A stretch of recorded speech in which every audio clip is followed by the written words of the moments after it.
Now, with the election, Brexit, yesterday's defeat at the Rugby World Cup, you could be forgiven for getting a little bit stressed this morning. Calm down, dear. Stress is something which can seriously affect the lives of many of us, seriously. Monday marks the start of International Stress Awareness Week, which aims to help us all develop better resilience.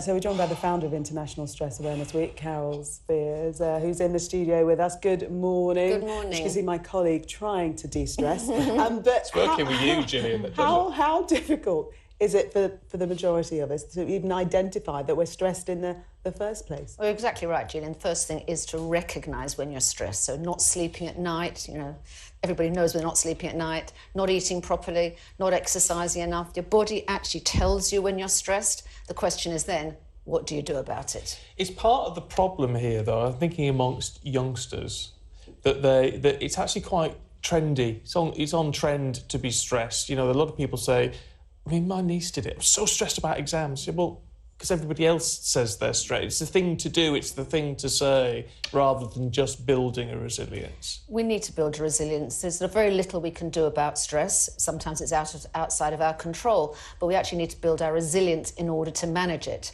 And as far as your niece is concerned, well, everybody uses the word stressed. How are you today? Well, I'm stressed. Well, actually, I'm not really stressed. I'm just a bit fed up. Yeah. So stress becomes an overused word, personally and in industry as well. So with that in mind, what is stress? How would you define stress? Stress is excessive pressure.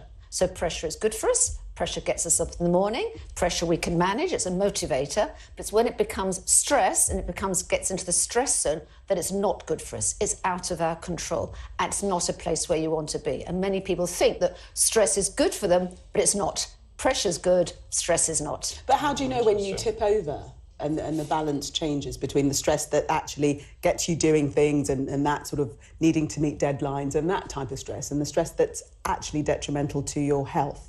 Stress is different for everybody. So for one person, they may not sleep at night. For somebody else, they start getting panic attacks or anxiety. It shows itself in different ways. So it's know your body, understand your body when it's working well and working effectively, but know when it's not working properly, because it's just at that point when you need to start doing something about it. A while ago, heard, Eckhart Tolle, who was talking about being in the now. It was one of these sort of recordings that he does. And it was saying, why do you worry about what happened yesterday and what could happen tomorrow or next week?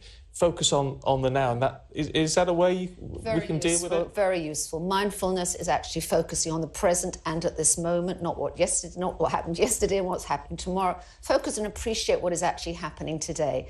Mindfulness is one technique. You can try all sorts of other techniques. The most important thing is know when you're stressed. Do something about it. It's not just a matter of going to the doctor. There's plenty of things we can do. This is a machine. And, there's plenty of things that we're not doing, which is like we're not turning off our phones. We're addicted to our phones.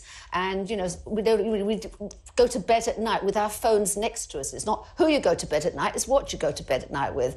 And it's a matter of turning off our phones and being in control of our bodies. But you've been doing this Stress Awareness Week for 21 years. Are we more stressed now than we were 21 years ago? I think we have different stressors. The phone is a stressor. It's wonderful, it gets us around the world, but it is a stressor. So digital technology does make a difference. It wasn't there 21 years ago.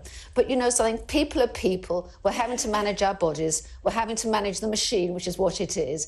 We need to actually manage and control that. I can hear a lot of people that I know saying you need to get out for a walk and all that, which is good, but is it equally as good to say you just need to switch your head off, watch some trashy television or read a book or whatever it might be? It's about actually learning to switch off. So going swimming, walking, eating the right foods is fundamentally important.